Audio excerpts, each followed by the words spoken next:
Welcome, everybody. No, you're not mistaken. It's not Sunday. It's not Video Interview Sunday here on Veil of Sound, but it's a special. And we always like to give you some cool, different stuff. So you're not only getting the review, which you can see right beneath this or above, however your browser shows you, but you'll also get an interview with one of the minds behind Omen Astra.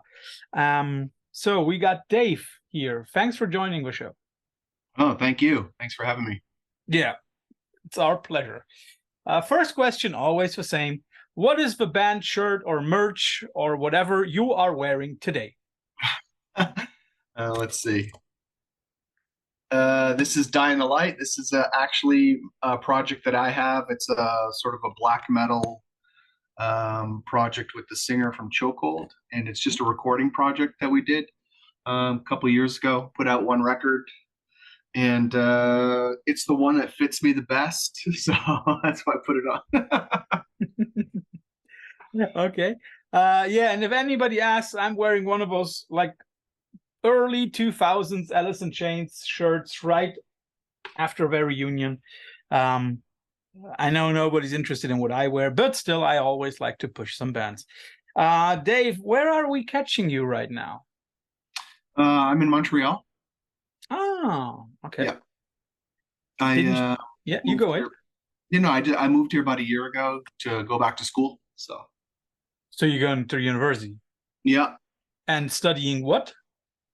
Printmaking. Oh, okay. Yeah. Cool. So your new band, Omen Astra, is it also located in Montreal or is it all over the place? No, those the other guys are all in Southern Ontario, so like Hamilton area. Mm-hmm. So basically between Hamilton is between around the lake is between Toronto and Buffalo. So I know. Right in the middle. Yeah. Okay, so how does it work then for a band to be several hours apart from each other? How do you do that? How do you manage? Yeah, so we haven't really because it's a new band, because we took the track of recording a record before doing anything. This all started during COVID. So because we haven't really done things in the normal way, we haven't played any shows yet. So, but when we do, I will just travel there. Okay. Yep. And rehearsals, how do you do that? So rehearsals were all done a long time ago for the record, and what I'll do is I'll just show up a couple days before any shows we play and just rehearse before then. All the guys know all the stuff. They all practice on their own, so it's sort of more like a pro type situation where you just know your stuff before you even enter the room. So, and I mean, like, for everybody who doesn't know, we have somebody here with quite a history. If anybody like me grew up in the 90s and early zeros musically, you might have heard of a certain band called New Day Rising. So Mr. Buschmeyer here is not an unknown person in the business. But all the others, I've seen that there are people from other bands involved as well. So can you give us a little background on who's in the band?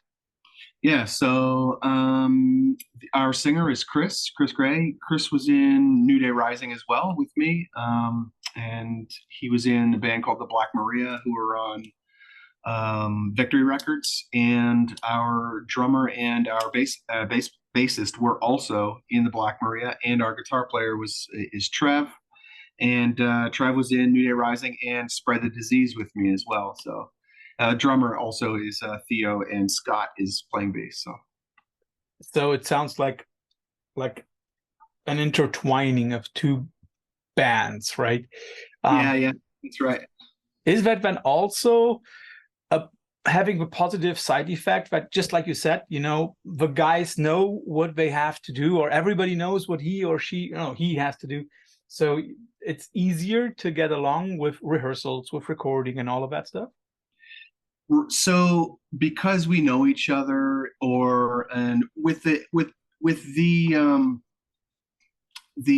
other guys, I don't really know them as well, but with say Chris and Trev, those guys are like my lifetime creative partners. Like we've been doing this since 1994. On some level together. Chris Gray and I were also in a band called the China White together. So we've just done lots of stuff. So yeah, in terms of everybody knowing what they have to do, yeah, they're all pros, but they all know. There's no, like it. We're at that stage now where we weren't when we were younger, where when there's something that comes up, we talk it through and we try and inject a little bit of humor into it, because things aren't nearly as desperate or important as they were when we were younger, when we attached all of our meaning to our music. Now it's just a matter of like, let's just get through it and we'll talk it through, and that's that. Like adults, So it's yeah, get along great. Mm. And and Chris and I, we're like, when it comes to creative stuff, we're just like dynamite. We just work well together. It's just always been that way. And the same with Trev.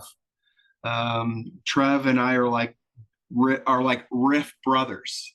Like we just sort of like almost intuit what we're going to do with each other. It's pretty good. Yeah, it's like probably, you guys have been doing the stuff for a long time, and you also know what works, right? I can imagine that.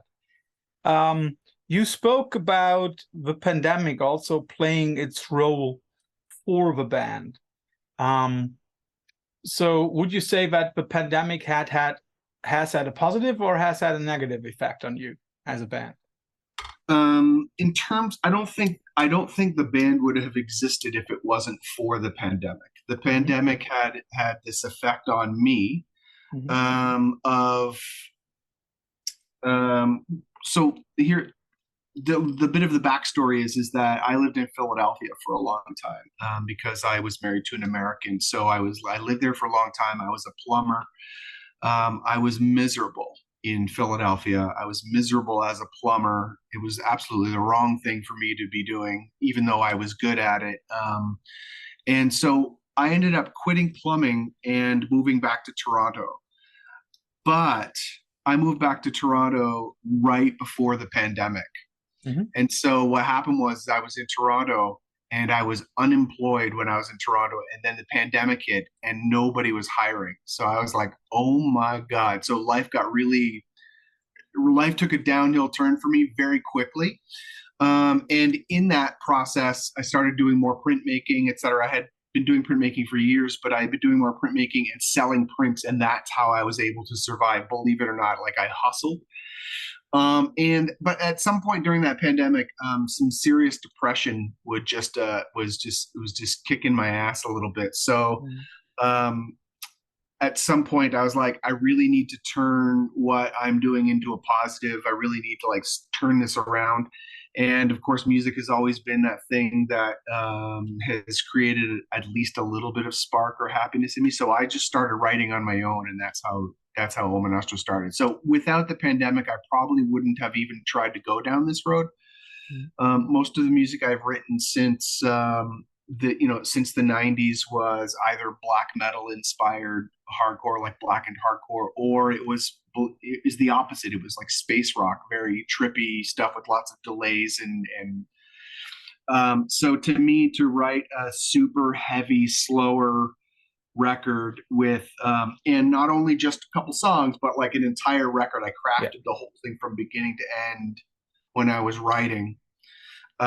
That was a result of me putting these feelings of depression into, or these feelings of loneliness, like everything. I just didn't talk to anybody. It was really difficult. I was just basically funneling all of that into the music, and I think you can hear it in the music. The music is it's not bright. It's darker. So it's not bright. That's true, but it also has some moments, and we'll also get to a few of the songs more in detail.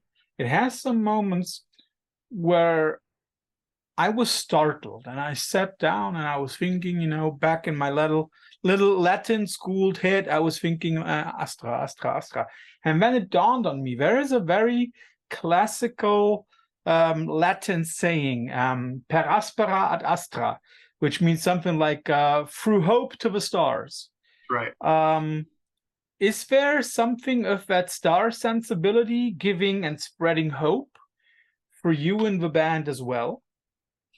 So, right. So I actually have had what I would consider.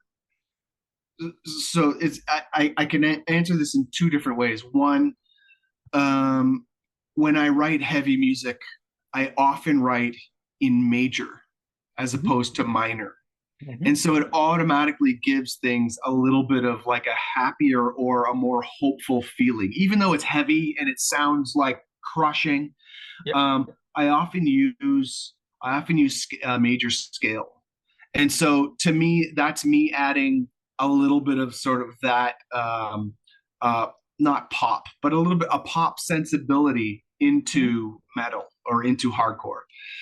So there's that. Two, this is just my personal experience and has nothing to do with anybody else in the band. I've had several, what I could only consider spiritual experiences in meditation, where that made me sort of, on some level, not forget who I was, but the fact of me being this little ego, Dave Buschemeyer, was sort of dissolved within the meditation.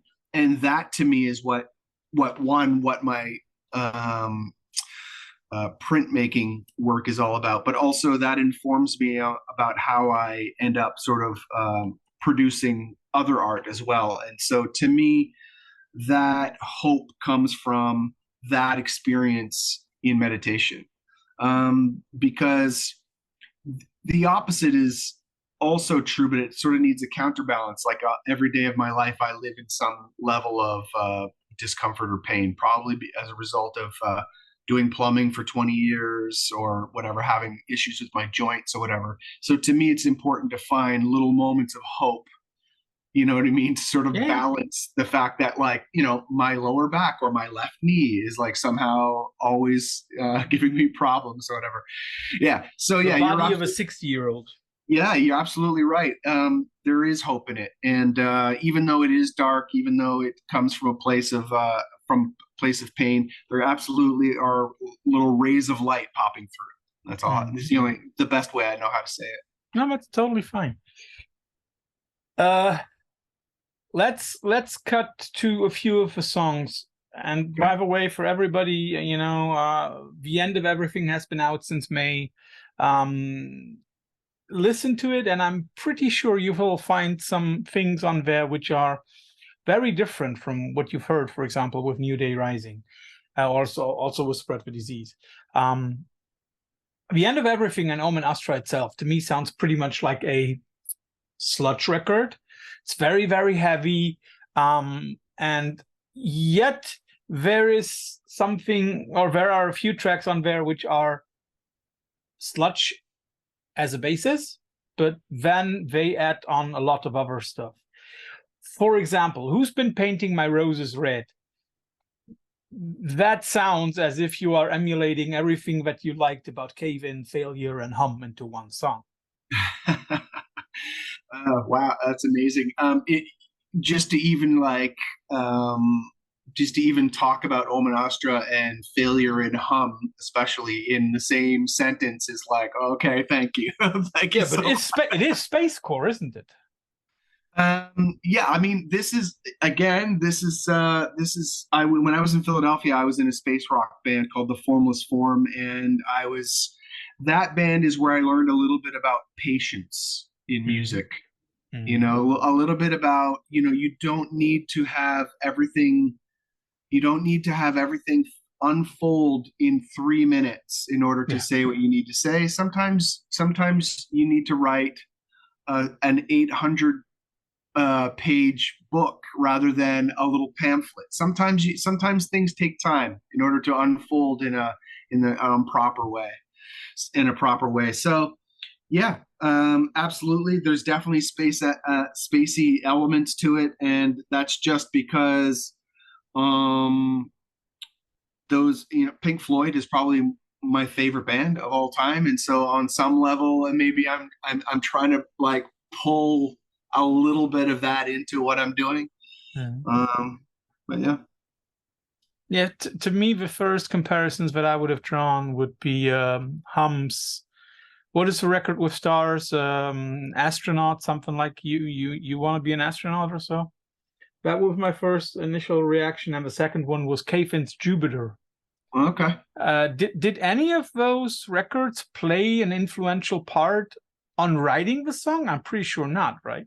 Hum is always one of those bands I never really dove into the actual records, but I have them on repeat on Spotify all the time. Yeah. So I don't know what the records are necessarily, but I'm just like, okay, this band is great. It is. It is. Yeah. It's also interesting to see that they came back, and the record that they didn't play to everybody's expectations, which I also like. And that is also something that I noticed with Omen Astra. I mean, like, there will be a lot of people who notice you from the other band and from the other bands, and also the other people inside Omen Astra. But nevertheless, you don't give them what some people might expect, because it's less hardcore than people would expect from you guys. Was that also an intentional point, not to do what people wanted, to do this basically, first of all, for you? Yeah. It's a really great question because I just don't give a shit what other people want. I mean, like. So let's end this interview here. Yeah, yeah. No, I really don't. I know what you mean. It's really when it comes to the creative process. It's the same thing. For example, when I make my fine art print work, I tell people, or when somebody wants me to do some print work for them, I tell them, if you want me to make work for you as a commission, you have to know that all of my work is spiritual work. That's it. And I don't give a shit whether anyone likes that or not. If that's okay with you, we'll make the work. If it isn't, we won't make the work. So to me, the money is not as important as making sure that the person is okay with the fact that the print work is spiritual work. Now, it's not religious work because I don't care about that. It's actually something a little bit different. So I'm using that as an example with the same thing with music. The only people's opinion I care about in the end when it comes to music are the people I'm making music with. Because those people are my judge. Those people are the people and I'm the same with them. Those are the people that I have to sort of put some faith in order to help create or maintain or expand the vision. When it comes to regular people, including all of my friends, if they love it, that's awesome. And if they don't, that's okay.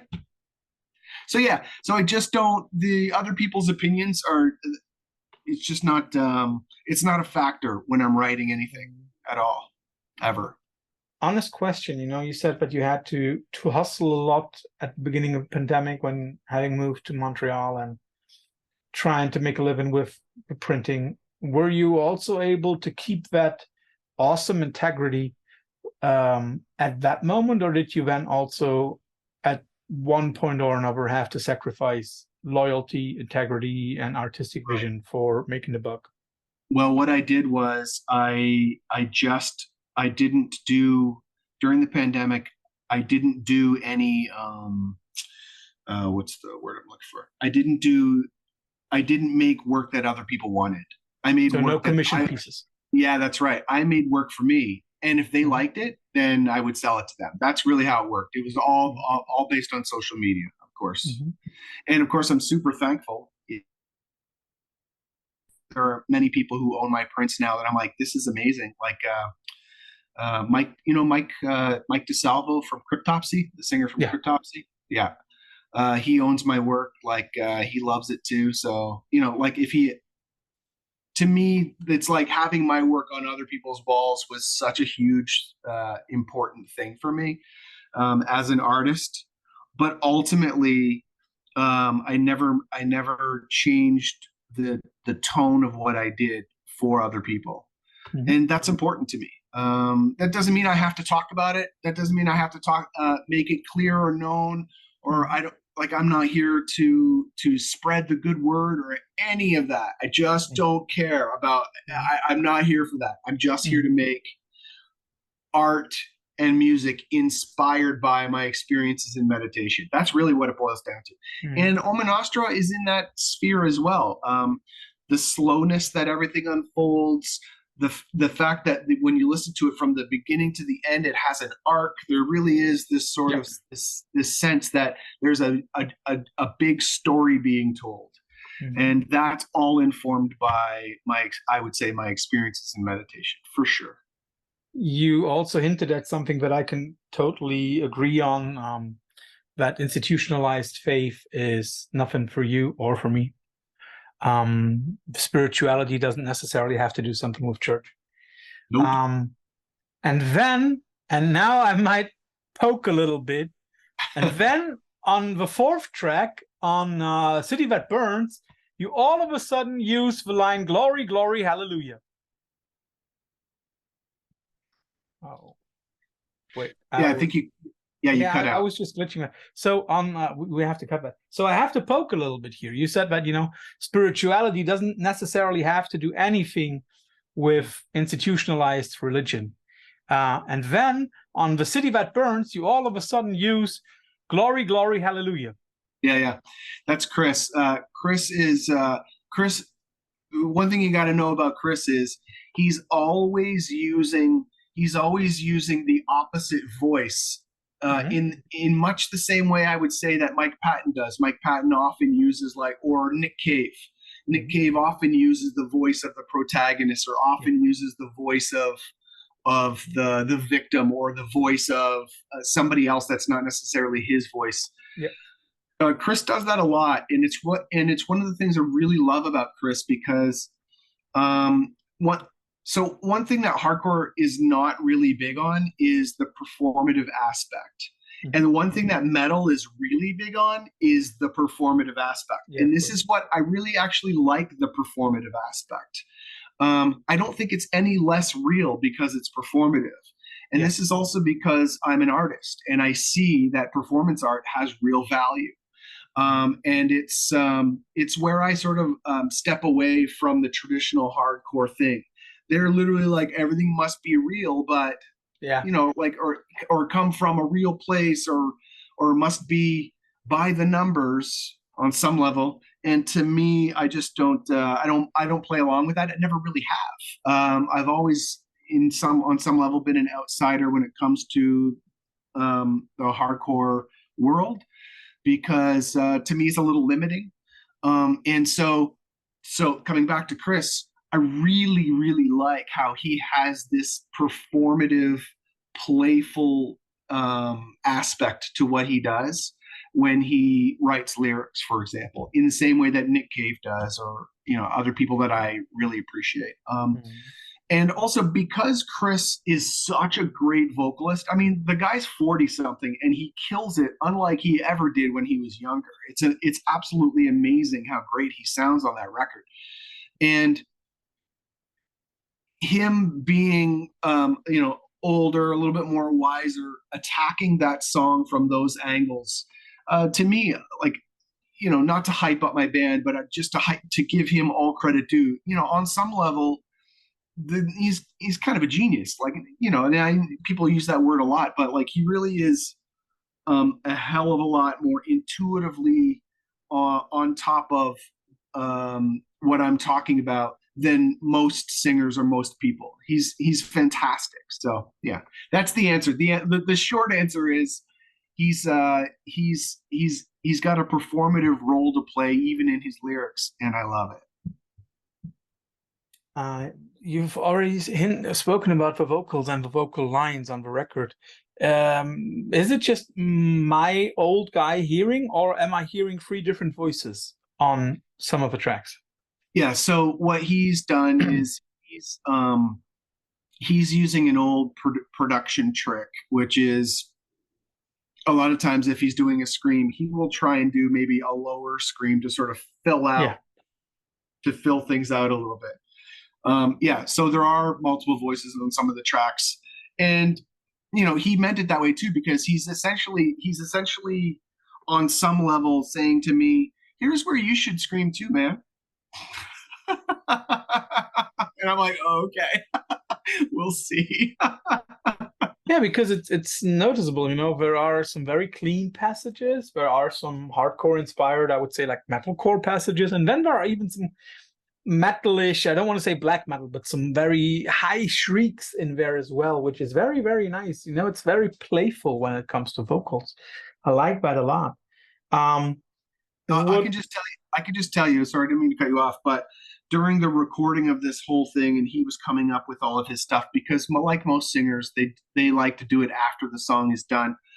There was literally nothing on that record that I made him redo. Like he just sent me everything, recording from his own studio. He just sent me everything I needed, and that was that. And it was up to me to mix the record. So um, yeah, I just appreciate that he's got this sort of skill level, not only with his voice but also in arranging things in a way that I would say, you know, a lot of singers probably can't do on their own. Like, the guy's just great. Yeah, first of all, it's not just the skill set, but also the feeling for arrangement, right? And I guess that that is also something that comes from all the years of experience that all of you have, right? Yeah, for sure. So, just one or two more things before we come to the infamous quickfire round here at Veil of Sound. You have mentioned that up to now you haven't played live. So, are there any gigs planned in the future? And Right. if so, when? Right. So right now we are looking to play in Toronto, Hamilton, London, Ontario. So we have people working on all of that stuff. So those shows should be hopefully announced soon. It is, what is it, June? What are we, almost in July It now? is June, Yeah. nearly July, yeah. Amazing. Time flies. So yeah, so those shows should be happening in August or September. I'll just drive back and we'll make all of that happen. So yep, there's nothing definitive yet, but the shows should happen in the end of the summer, and of course during the school year too. It doesn't, you know, as long I don't have school on Fridays, so it's like I can take that whole weekend and go and do what I need to do, and anytime there's shows. So. And then I mean, like I don't want to push anything, but Okay. I guess as you've said that, you know, you first did all the recording and now you're thinking about touring. Is there also already some new stuff in the pipelines? Yeah, there is. There's we have essentially what amounts to an EP of new material. There's is it four new songs? It's basically one side of an LP. Mm-hmm. I can't foresee there being much more new stuff in the next while because I'm a little bit busier, especially during the school year. I go to school full time and I work 2 part-time gigs in order to be able to make that happen. And so my time is a little bit limited. So I'm not sure there'll be more, but there's right now there's at least 4 new songs. That's good. I mean, like if you put all 10 together, you'd already have a long full length, right? So actually the interesting thing is that I actually decided that when I was writing we were writing that record, we wanted to make sure we had enough to fill 2 sides of an LP. Mm-hmm. If it was a little bit more, it was going to be a problem. So we actually made sure that everything was condensed to 20 something minutes on each side. Yeah. But then you might, if you want to condense it to 25, 26, maybe 30 minutes, then you would even have to cut something of the end of everything, right? Because I think that's what, like 33, 35 minutes? Yeah, so it's enough. I think the album is like, it's under 20 minutes per side. I can't remember exactly. Okay. But that's how we wrote it. There were parts that were longer. We had to trim them down. Okay. Yeah. Okay. Like when writing, we were like, okay, so now on this side of the record, because to me, being a digital has no meaning to me. So I can release, like I do electronic music, for example, under the moniker Thoughtwave, and I release that stuff digitally, and that's good stuff. It's really based on mathematics. A lot of that music, It's based on polyrhythms, just rhythms jumping back and forth and lining up. I think it's good. It's fun. It's sexy. But the thing about that is that it's all streaming everywhere. But it doesn't feel the same as releasing something on vinyl. So to me, yeah, that's right. It doesn't have the same meaning to me. So to me, vinyl is the gold standard. It's what I'm always looking for. It's what I'm working towards. And so to write a record that will fit on vinyl makes a lot of sense to me. We have, if you don't mind me mentioning it, the New Day Rising actually got back together during that pandemic right at the end of the pandemic as well. And we wrote, was it five new songs? Five new songs. And those songs all fit on one side of an LP. Like we don't have any plans of quite yet what's going to happen with those songs. But to me, the important thing is if New Day Rising is going to get back together and write new material, it can't just be digital. Same thing with this other project I have, Unsufferable. It's the singer from 108 and the bass player from Bludgeon. And it's like the first goal was, how are we going to get this out on vinyl? So, yeah. To me, well, first thing that you will have to do with both projects is, of course, let Veil of Sound do a premiere of it. Hey, you know what? If you want to talk about any of that, I am more than willing. If you ever need a spot, just hit us up. That I'm totally honest with you. If you ever need a spot, hit me up. Because New Day Rising was important for me when I was younger, but I have to admit 108 was even more important. I mean, 108 was one of my go-to bands back then. Oh my God, come on. And the thing about Rob is his voice is like the perfect hardcore voice, right? Yeah. Like the guy is so good. And it's unmistakable, right? You hear it, okay, 108. Well, you know what I'm going to do? I'm going to send you one of our songs we have an upcoming 7-inch. I'll send it to you. You tell me what you think. I will. Okay. But now to poke a little bit, we always end our interviews with what I like to call the infamous quickfire round. You get a few questions like, what do you like more, Springsteen or Neil Young, Billy Talent or The Gallows, whatever. And you have to decide, give a short explanation which or why you prefer one of them. And let's start off with something simple. Everything Falls Apart or Zen Arcade? Everything Falls Apart. One of the early Husker Du stuffs. Oh wow! Or Zen Arcade. Do I have to pick one of those two? Yeah. I can't give you New Day Rising, right? That is I know, right? And actually, interestingly enough, we didn't name back then. We didn't even know there was a New Day Rising Husker Du record at all. But what are you gonna do? Anyways, it does. God, I'm gonna say Zen Arcade because I do own that one on vinyl, and I don't have Everything Falls Apart. So there you go. Who can have everything, right? I know. The Replacements or the Minutemen? Oh, I don't know anything about either of those. Okay. Sick of It All versus the Cro-Mags. Sick of It All, because while Age of Quarrel is a pretty great record, I find that singer to be an absolute douchebag. So I don't know, a little bit dubious. And Sick of It All, I've seen many times, and they were always amazing. First time I saw them was I think in '91 on tour with Agnostic Front in Toronto. And it was in a small little basement club. And to me, they were like God tier already, even back then. Yeah. Even though they'd only been around for a couple of years, it was just so great. So yeah, Sick of It All for sure. Yeah, I can understand the thing about the Cro-Mags. I mean, Age of Quarrel might be one of the quintessential hardcore albums. Yeah, no doubt about that. Yeah. But there has also been nothing else that is as important as that when it comes to their discography. And when you look at Sick of It All, I don't want to say it's flawless, but it's very, very good. Every record is on a very, very high level. And I mean, so solid. Scratch the Surface might be among the top 5 hardcore records ever put out. Wow.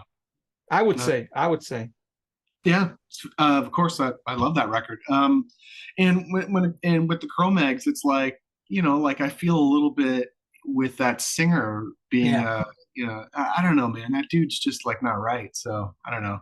It's a sort of state like norm. I'm not the kind of guy who says, well, like because some artist is in at later in their career started to be a little bit like wackadoodle, therefore it disturbs their original art. I'm not that guy. I mean, Picasso is Picasso, despite him being a complete womanizing piece of crap. You know what I Yeah. mean? Yeah. Like he's still Picasso.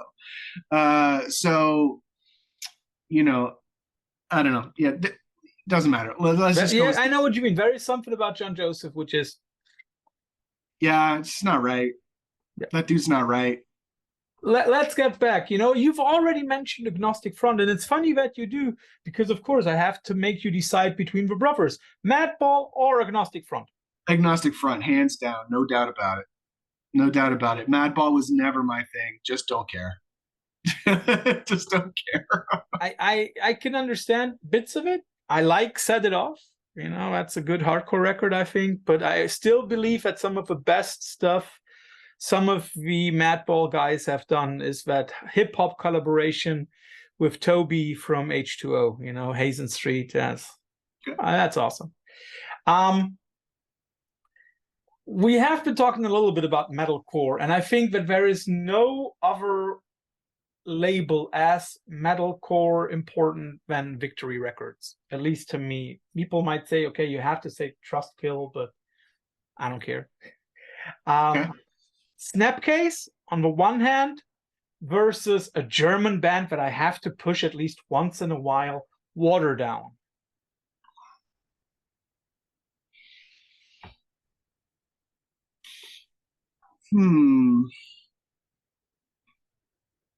Yes, I know Waterdown, but I don't really know them very well. And I'm gonna have to go with Snapcase. Can't believe I just said that, but I'm gonna have to go with Snapcase. Everybody who has not listened to Waterdown enough, if you Says want to that. hear where Funeral for a Friend got their formula from, or Silverstein, or a lot of other bands, Yeah. Waterdown. Okay. All right. Never Kill the Boy on the First Date. That Okay. is probably one of the German hardcore records ever to come out. But German, when I think of German hardcore, I instantly just think of Acme. Yeah, Oh my. Acme, Yage. There are a lot of good German hardcore bands from around the millennium.